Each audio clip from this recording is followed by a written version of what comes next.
নতুন ডায়াল পরে আপনার কাছে বিরক্ত লাগছে? চেঞ্জ করতে চান কিন্তু পারছেন না? সমাধান হয়ে যাবে মাত্র ১ মিনিটেই। ট্রিক্সগুলো ফলো করুন তাহলেই হবে। ১ম এই চলে যাবেন আপনার ফোনের যেই স্ক্রিনের যেই বাটনটি আছে সেখানে।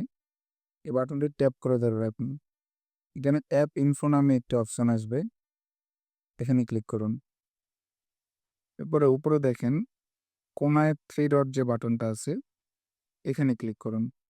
আনইনস্টল আপডেট নামে একটা অপশন আছে। এই অপশনটিতে ক্লিক করবেন। এরপরে ওকে দিয়ে দেন।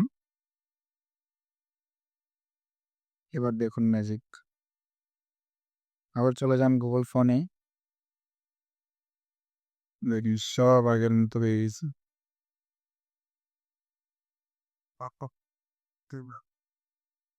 এরকম মজার ট্রিক্স পেতে আমাদের পেজটি ফলো করে রাখুন।